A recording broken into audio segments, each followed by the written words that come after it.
الحمد لله وكفى وصلاة وسلاما على عباده الذين اصطفى. يسأل عن معنى قول النبي عليه الصلاة والسلام: لا تقوم الساعة حتى لا يقال في الأرض الله الله.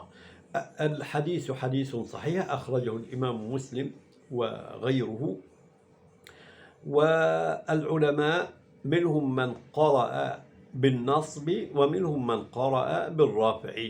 منهم من قرأ: لا تقوم الساعة حتى لا يقال في الأرض الله الله بالرفع، ومنهم من قرأ بالنصب: لا تقوم الساعة حتى لا يقال في الأرض الله الله بالنصب. والمعنى مختلف، فإذا قرأنا الله الله بالنصب فالمعنى أن الساعة لا تقوم إلا بعد انقطاع الأمر بالمعروف والنهي عن المنكر، كقول الرجل للرجل اتق الله، أو قول الرجل للمرأة اتق الله، وهكذا. فينقطع الأمر بالمعروف والنهي عن المنكر، وتنقطع النصيحة. ولذلك كانت الخيرية في الأمة على أساس الأمر بالمعروف والنهي عن المنكر: كنتم خير أمة أخرجت للناس تأمرون بالمعروف وتنهون عن المنكر.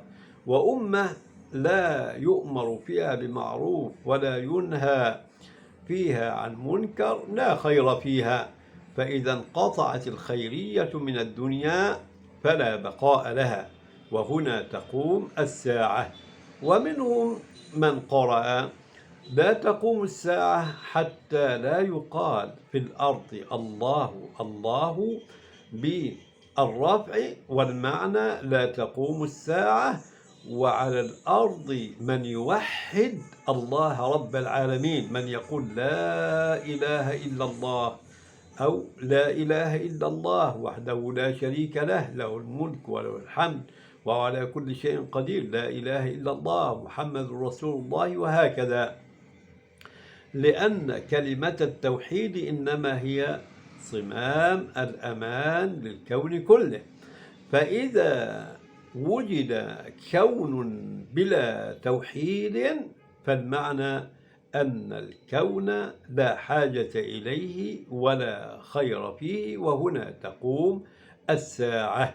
وفي الخبر أن الله تبارك وتعالى يقول لإسرافيل عليه السلام: إذا سمعت قائلا يقول لا إله إلا الله، أي يقول لإسرافيل عند النفخ في الصور، نفخة الصعق: إذا سمعت قائلا يقول لا إله إلا الله فأخر النفخة 40 سنة.